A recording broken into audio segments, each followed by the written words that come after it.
आरव नाम का एक लड़का था। उसके पिता की लोहे की दुकान थी।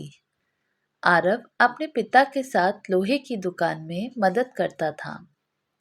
एक दिन उसने अपने पिता से पूछा कि पिताजी, इस दुनिया में मनुष्य की कीमत क्या होती है? अपने छोटे से बच्चे के इस सवाल से पिताजी हैरान रह गए। वो सोचने लगे कि आखिर इस बच्चे के मन में ऐसा सवाल क्यों आया। पिताजी ने अपने बेटे को कहा कि बेटा, किसी भी मनुष्य की कीमत को आंकना बहुत ही मुश्किल होता है, क्योंकि उसकी कीमत अनमोल होती है। बेटे ने पूछा, वो कैसे पिताजी? अगर सभी मनुष्य की कीमत अनमोल होती है, तो फिर कोई अमीर तो कोई गरीब क्यों होता है? किसी को कम सम्मान मिलता है तो किसी को ज्यादा को मिलता है। पिताजी ने अपने बेटे को समझाने के लिए कहा कि तुम स्टोर में जो लोहे का बड़ा सा टुकड़ा पड़ा है वो लेकर आओ। बेटे ने कहा, जी पिताजी। वो लोहे का टुकड़ा लेकर आता है। पिताजी उससे पूछते हैं कि बताओ, इस लोहे के टुकड़े की क्या कीमत होगी?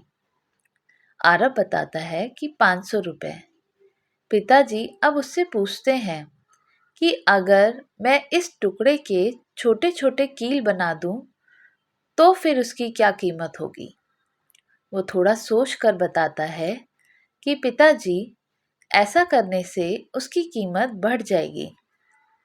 तब तो ये और भी महंगा बिकेगा, लगभग 1500 रुपये में। पिताजी अब उससे पूछते हैं कि बेटा, अगर मैं इस लोहे के टुकड़े से घड़ी के बहुत सारे स्प्रिंग बना दूं तो? आरव कहता है कि पापा, फिर तो इससे और भी ज्यादा पैसे मिलेंगे। पिताजी अपने बेटे को समझाते हुए बोलते हैं कि ठीक इस लोहे के टुकड़े की तरह ही मनुष्य की कीमत होती है। मनुष्य की कीमत भी इसमें नहीं होती है कि अभी वो क्या है, बल्कि इसमें होती है कि वो अपने आप को क्या बना सकता है। आरव अब समझ चुका था कि उसके पिता क्या कहना चाहते हैं। दोस्तों, हम भी अपनी कीमत में आंकने में कई बार गलती कर देते हैं। हम अपनी वर्तमान स्थिति को देखकर अपने आप को मूल्यहीन और अर्थहीन मानने लगते हैं। हम ये नहीं सोचते हैं कि हम अपने आप को क्या बना सकते हैं और हम अभी क्या हैं उससे अपने आप की कीमत आंक लेते हैं। हमें हमेशा अपने आप में सुधार करते रहना चाहिए और अपनी सही कीमत प्राप्त करने की दिशा में आगे बढ़ते रहना चाहिए।